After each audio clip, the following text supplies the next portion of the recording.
A phone in which the keyboard flips right back into it. We did see this phone at CES this year. Wonder how the Motorola backflip is going to fare in India. Now let's shift focus and talk about cameras for a bit. Whenever we talk about cameras, we always end up telling you how easy it is to shoot with a digicam.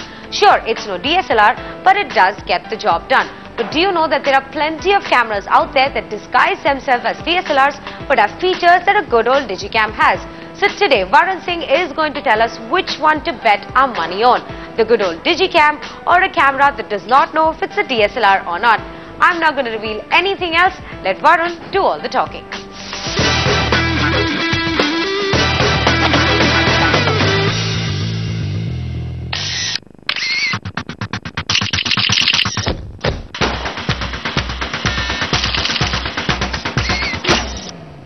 This week, it's a tale of two cameras.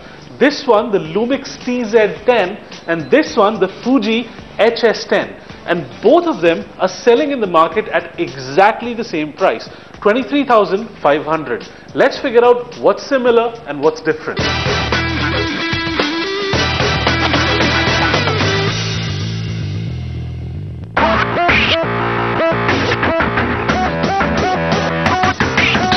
What's similar between these two cameras beyond the price is the fact that they both do HD videos. They're the new generation cameras which do images and HD videos equally well. Both have awesome audio quality, so they'll capture all of the audio in those HD videos with perfect clarity. On top of that, both of them use SD cards, all the way up to SDXC, the new format that allows you to put in all the way up to 32 gigabytes of storage on your camera. Beyond that, everything is different.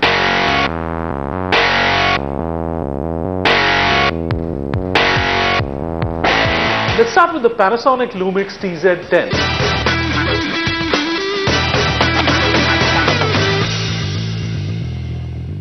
Well, it's a 10 megapixel camera, it does video, we've already told you that. Beyond that, it's got this awesome, beautiful LCD at the back. You can look at your videos, you can look at your pictures, and it's better in resolution than the one that's there on the Fuji. And this lens in the front, which pretty much slides in completely into the body once you turn the camera off, has 12x zoom and optical image stabilization. And that optical image stabilization is a really brilliant feature in this camera because you can click pictures literally anywhere. In your car, on the road, high speed, anything. No matter how much the camera shakes, it'll still work perfectly fine.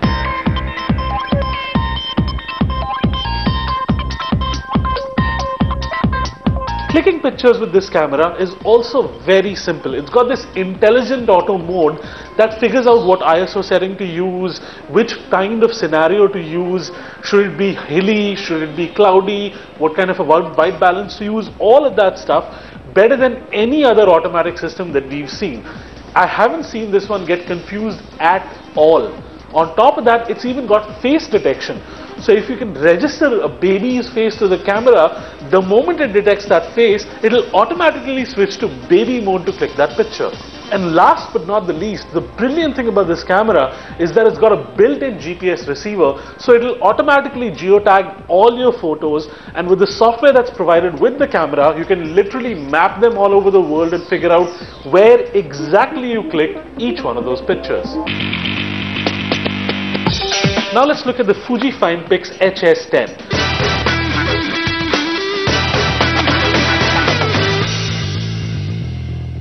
This is a wannabe DSLR. It's got a 30x zoom lens which never goes into the camera, it always juts out. So this isn't certainly pocketable. You'll have to have a bag around to carry this around.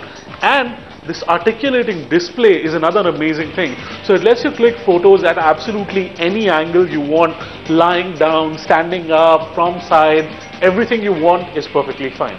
Another cool thing that's an ace in the hole of this camera is raw image support.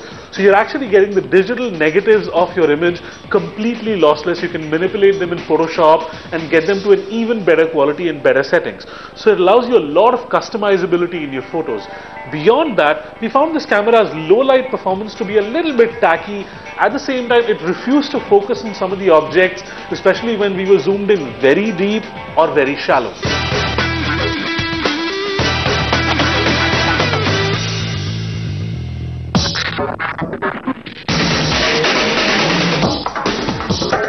So which one should we choose between these two? Well, this may seem like better value. 30x zoom, articulating display, raw image support, but the image quality really let us down. And even though it has raw support, if the images that are going in aren't as sharp as you'd expect them to be, it's not going to be much help. On the other hand, the Panasonic clicks amazingly sharp images. That optical image stabilization makes it very easy to use in any possible scenario, and it's so tiny it'll fit in literally anywhere. You may think it's expensive for a 23 grand camera, but once you've taken a look at the image quality, once you've seen how stable and easy to click those images are even when you're running around, you would want nothing but this.